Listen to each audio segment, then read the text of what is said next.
הגעתי לזה? הלכתי פה בקמפוס, ראיתי את המודעה שלהם. בהתחלה לא ידעתי מה הם רוצים ממני. לא הבנתי את הקטע. בהתחלה חשבתי שזה שוב איזה לימודי יהדות, שאני צריך לשלם שם כסף.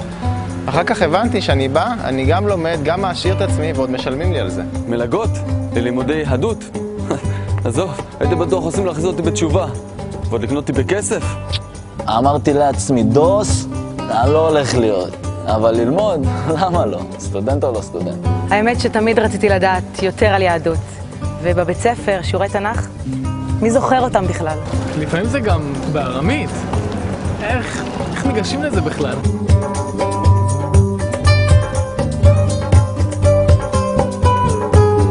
חשבתי לעצמי, שווה לנסות. מה, אחרי הכל, חצי שכר לימוד לא גדל על העצים. אני למדתי בכולל בבני ברק, ואז ביקשו ממני לבוא ללמוד עם סטודנטים. מבחינתי זאת הייתה חוויה, איך לומר זאת, מפתיעה בהרבה מובנים.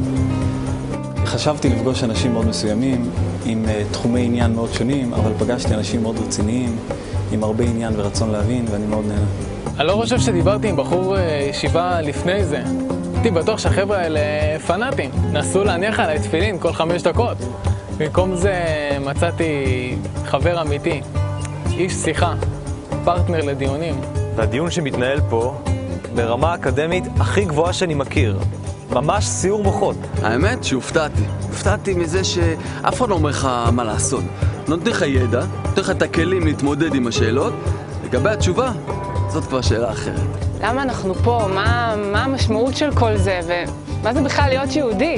אתה יודע, זה שאלות שכולם שואלים את עצמם, לא רק דתיים.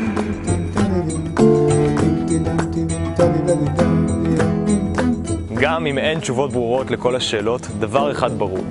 יהודי צריך להכיר את הטקסטים החשובים ביהדות.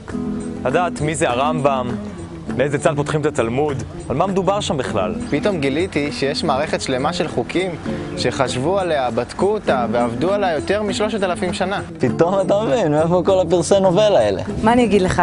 גיליתי די הרבה רעיונות לשיפור הזוגיות. תשמע, כשזה עובד, זה עובד. התחלתי להבין את המקורות ההיסטוריים, להרגיש אותם.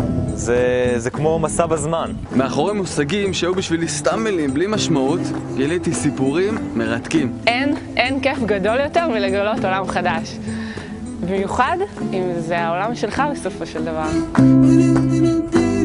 הציבור שנמצא כאן באוניברסיטה, האנשים שלא מקורבים ליהדות מהבית, בפתיחת החלון הזה, הם לפחות ידעו במה מדובר. שזה לא יהיה זר. ואם זה לא יהיה זר, לא יפחדו ממנו. ואם לא יפחדו, יוכלו לחיות בשלום על ידו. אף אחד לא מבקש מאף אחד ליישם את מה שהוא אינו מאמין בו. אבל כן, להכיר ולדעת מה נעשה מעבר לנהר.